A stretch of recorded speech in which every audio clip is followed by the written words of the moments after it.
Barangay Ginebra fanatics ka rin ba katulad ko? Pahinga naman ng isang like and subscribe dyan. Maraming salamat. Token text tropang 5G disqualified na dahil kay Coach Cho Reyes. Samantalang bakbakan ng Barangay Ginebra versus Token Text Game 4. Yan ang ating mga pag-uusapan for today's video. So mga busing, mamayang gabi mapapanood na naman natin ang bakbakang Barangay Ginebra versus Token Text tropang 5G Game 4 Finals mga boss. Well, nitong huling bakbakan na panood nga natin na napakagandang performance ang ginawa ng Barangay Ginebra kung saan ay talagang tinalo nila ang Token Text tropang 5G. Well, para sa akin mga boss, pag ganun pa rin ang gagawin ng Barangay Ginebra sa Token Text mamayang gabi, makukuha ng Barangay Ginebra ang panalo. Kailangan ang kanilang agresibong galaw, performance.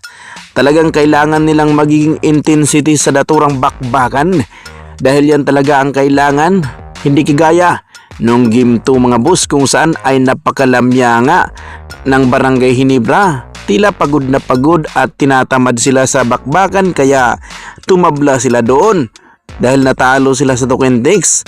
Ngunit iba nga ang ipinakita ng Barangay Ginebra pagdating sa Game 3. Agresibo, lalo na si Stephen Hall, talagang nagpapaulan kaagad iyon ng tris sa first quarters.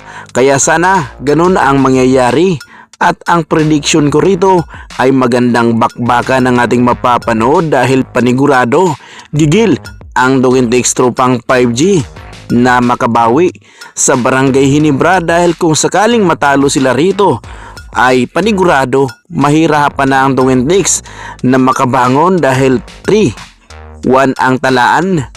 Kaya naman abangan natin. Samantalang marami ang nagsasabi na dapat ay disqualified na nga daw umano ang Token Text tropang 5G dahil sa kanilang coach nga daw. Mareklamo daw kasi ang coach ng Token Text tropang 5G mga boss kung hindi nga daw disqualified ang naturang kupunan. Itong si Cho Reyes ang tanggalin, isuspended, bigyan daw ito ng madiin na parusa dito nga sa pamunuan ng PBA dahil talagang hindi daw dapat ganito ang utak ng coach, hindi dapat tularan. Kaya naman marami ang nananawagan na indisqualified, tanggalin.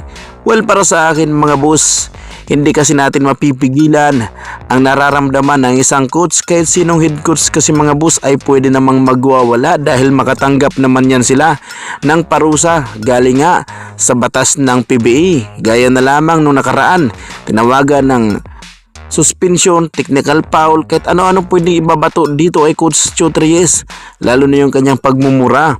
Kaya abangan natin kung ano ba talaga ang magiging hatol dito sa mga ganitong klaseng coach dahil hanggang sa ngayon ay wala pa namang parusa na natanggap itong si Coach Cho Reyes.